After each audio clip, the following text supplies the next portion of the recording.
Kapod wantiere weche motenore kod jatend piny Kenya William RUTO ramone piny owacho ma manywanda ema biro reso jo Kenya. RUTO loso e kar jot ma jatend piny Nairobi e kinde mano chamo muma mar jotend migepe ariyo kod jogoro mugirore 14. Walter Nyambaga nigi mathoth.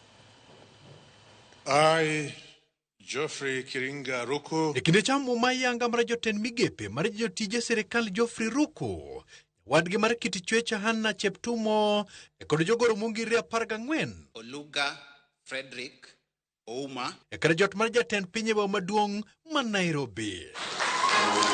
RUTO otiel ni ochung' motegno kod sirkal monywando ji duto ni mar mane sirkal madhi tero Kenya nyime dongruok. in making Kenya the country we want it to be.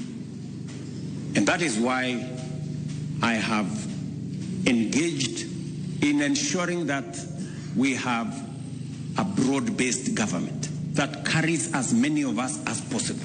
RUTO koni obiro chung' motegno kod ng'ado wach e kendo biro siro kenge mokao makata nade ni mar ne ok ong'eyo ni chieng' moro nonyalo bedo jatend piny jal mane ok oyangi.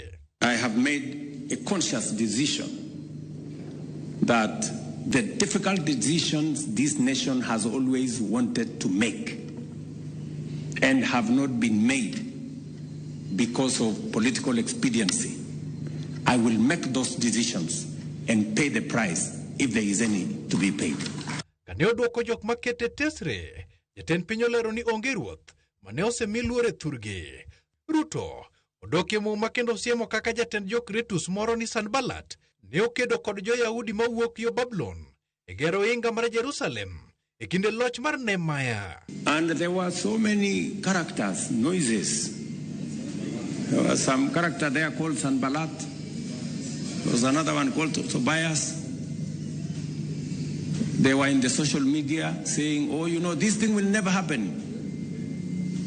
These people are useless. All they are telling us is lies. In fact, if a fox steps on this wall, it will collapse. Jatel ne odok ne okumba mar thieth manyien mar SHA. Moko ni biro tiyo manyamonga ne oganda jo Kenya.